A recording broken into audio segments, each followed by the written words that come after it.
झाडशेपूर गावामध्ये बेळगावच्या परिसरामध्ये गाजर उत्पादक शेतकरी गाजर आहेत.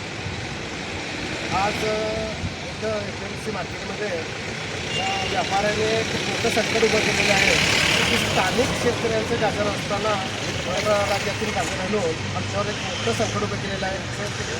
आता आसमानी संकट होतं, परत हे नवं संकट आमच्यावर उभं राहिलेलं आहे आणि ह्याच्यावर आमच्या कृषी बाजार समिती बेळगावच्या वतीनं एक धडक कारवाई करावी व शेतकऱ्यांना आम्हाला न्याय द्यावा. जसं आता संकट आलं आहे तसं आता हे गाजर आता आम्ही काढले. तसं मागच्या वेळेला आता आंबेवडी, कडोली, जापूरवाडी ह्या भागामध्ये लाल मातीचा बटाटा म्हणजे एक मोठं हे उदाहरण होतं बाजार समितीचा.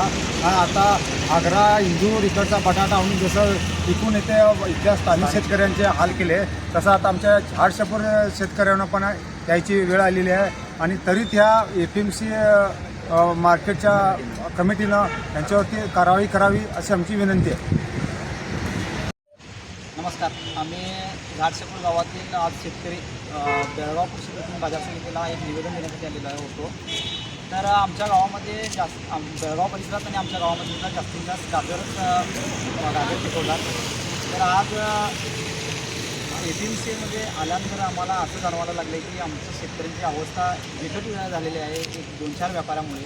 तर बाहेरून परराज्यातून माल आणून येथील स्थानिक शेतकऱ्यांचा आहे असं सांगून आतमध्ये काही व्यापारी माल विकत आहेत आणि याचा फटका गाजर उत्पादक शेतकऱ्यांना होत आहे. तर आज आम्ही कृषी प्रतिनिधी FMC सेक्रेटरीना भेटून आज आमच्या गावाच्या शेतकऱ्यांमध्ये